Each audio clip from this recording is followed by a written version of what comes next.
हरे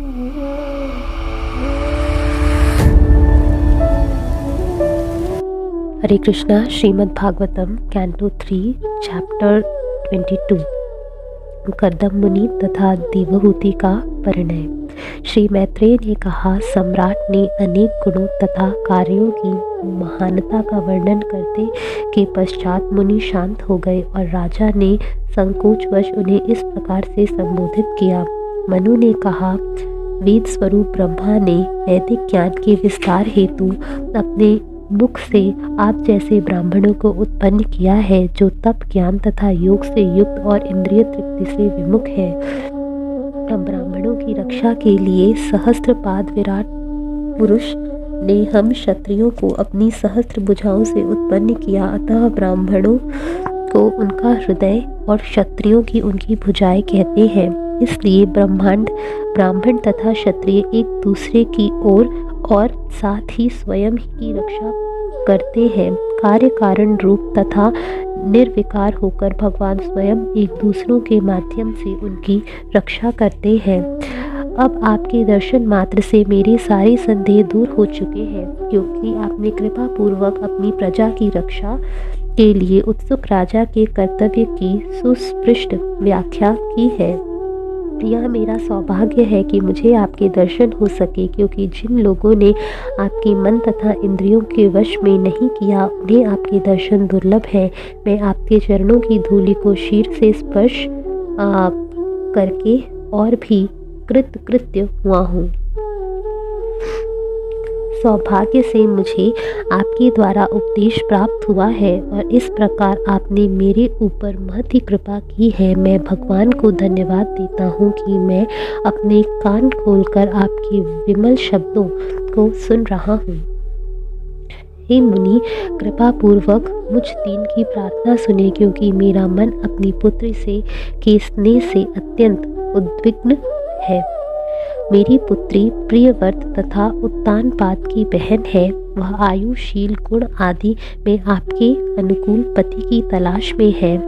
जब मैं इनसे नारद मुनि से आपके उत्तम चरित्र, विद्या, रूप, वय तथा अन्य गुणों के विषय में सुना है, तब से यह अपना मन आप में स्थिर कर चुकी है।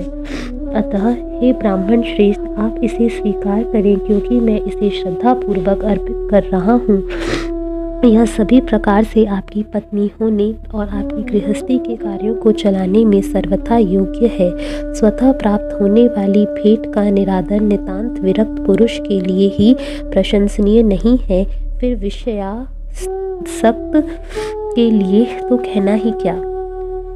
जो स्वतः प्राप्त भेंट का पहले अनादर करता है और बाद में कंजूस से वर मांगता है, वह अपने विस्तीर्ण यश को खो देता है और अन्यों द्वारा अवमानना से उसका मान भंग होता है। स्वयंभुव मनु ने कहा, हे विद्वान, मैंने सुना है कि आप ब्याह के इच्छुक हैं। कृपया मेरे द्वारा दान में दी जाने वाली कन्या को स्वीकार करें, क्योंकि आपने आजीवन ब्रह्मचर्य का व्रत नहीं ले रखा है। महामुनि ने उत्तर दिया, निसंदेह मैं विवाह का इच्छुक हूँ और आपकी कन्या ने न किसी से विवाह किया है और न ही किसी दूसरे को वचन दिया है। अतः वैदिक पद्धति के अनुसार हम दोनों का विवाह हो सकता है।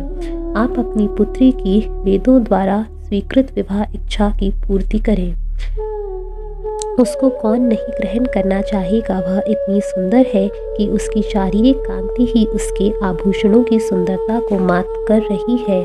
मैंने सुना है कि आपकी कन्या को महल की छत पर गेंद खेलते हुए देखकर महान गंधर्व विश्ववसु मुंहवश अपने विमान से गिर पड़ा, क्योंकि वह अपने नुपुरों की ध्वनि तथा चंचल नेत्रों के कारण अत्यंत सुंदरी लग रही थी। ऐसा कौन है जो स्त्रियों में शिरोमणि स्वयंभुव मनु की पुत्री और उत्तानपाद की बहन का समादर नहीं करेगा। जिन लोगों ने कभी श्री लक्ष्मी जी के चरणों की पूजा नहीं की है, उन्हें तो उसका दर्शन तक नहीं हो सकता, फिर भी यह स्वेच्छा से मेरी अर्धांगिनी बनने आई है। अतः इस कुमारी को मैं अपनी पत्नी के रूप में स्वीकार करूंगा, किंतु इस शर्त के साथ कि जब यह मेरा वीर्य धारण कर चुकेगी तो मैं परम सिद्धि पुरुषों के समान भक्ति योग को स्वीकार करूंगा। इस विधि को भगवान विष्णु ने बताया है और यह द्वेष रहित है। मेरे लिए तो सर्वोच्च अधिकारी अनंत श्री भगवान हैं, जिनसे यह विचित्र सृष्टि अद्भुत उद्भूत होती है और जिन पर इसका भरण तथा विलय आश्रित है, वे उन समस्त प्रजापतियों के मूल हैं जो इस संसार में जीवात्माओं को उत्पन्न करने वाले महापुरुष हैं। श्री मैत्रेय ने कहा, हे योद्धा विदुर, कर्दम मुनि ने केवल इतना ही कहा और कमल नाभ पूज्य भगवान विष्णु का चिंतन करते हुए वह मौन हो गए। वे उसी मौन में हंस पड़े जिससे उनके मुखमंडल पर देवहूति आकृष्ट हो गई और वह मुनि का ध्यान करने लगी। रानी शतरूपा तथा देवहूति दोनों ने दृढ़ संकल्प को स्पष्ट रूप से जान लेने पर सम्राट मनु से अपनी पुत्री को समान गुणों से युक्त मुनि को अर्पित कर दिया। महारानी शतरूपा ने वर वधू को प्रेम पूर्वक अवसर के अनुकूल अनेक बहुमूल्य भेंटें यथा आभूषण, वस्त्र तथा गृहस्थी की वस्तुएं प्रदान की। इस प्रकार अपनी पुत्री को योग्य वर को प्रदान करके अपनी जिम्मेदारी से मुक्त होकर स्वयंभू मनु का मन वियोग के कारण विचलित हो उठा और उन्होंने अपनी प्यारी पुत्री को दोनों बाहों में भर लिया। सम्राट अपनी पुत्री के वियोग को न सह सके, अतः उनके नेत्रों से बारंबार अश्रु झरने लगी और उन पुत्री का सर भीग गया। वे विलख पड़े, मेरी माता, मेरी प्यारी बेटी। तब महर्षि से आज्ञा लेते हुए और उनकी अनुमति पाकर राजा अपनी पत्नी के साथ रथ में सवार हुआ और अपने सेवकों सहित अपनी राजधानी के लिए चल पड़ा। रास्ते भर वे साधु पुरुषों के लिए अनुकूल सरस्वती नदी के दानों और सुहावने तटों पर उनके शांत एवं सुंदर आश्रमों की समृद्धि को देखते रहे। राजा का आगमन जानकर उनकी प्रजा अपार प्रसन्न है से ब्रह्मावर्त से बाहर निकल आई और वापस आते हुए अपने राजा का गीतों, स्तुतियों तथा वाद्य संगीत से सम्मान किया। सभी प्रकार से की संपदा में धनी बृहस्पति नगरी का यह नाम इसलिए पड़ा क्योंकि जब भगवान ने अपने आप को वाराह रूप में प्रकट किया तो भगवान विष्णु का बाल रोम उनके शरीर से नीचे गिर पड़ा। जब उन्होंने अपना शरीर हिलाया तो जो बाल नीचे गिरा वह सदैव हरे भरे रहने वाली उन कुश तथा कांस में बदल गया, जिनके द्वारा ऋषियों ने भगवान विष्णु की तब पूजा की थी जब उन्होंने यज्ञों को संपन्न करने में बाधा डालने वाले असुरों को हराया था। मनु ने कुश तथा कांस की बनी आसनी बिछाई और श्री भगवान की अर्चना की, जिनकी कृपा से उन्हें पृथ्वी मंडल का राज्य प्राप्त हुआ। जिस ब्रह्मस्पति नगरी में मनु पहले से रहते थे उसमें प्रवेश करने के पश्चात वे अपने महल में गए, जो सांसारिक त्रय तापों को नष्ट करने वाले वातावरण से परिव्याप्त था।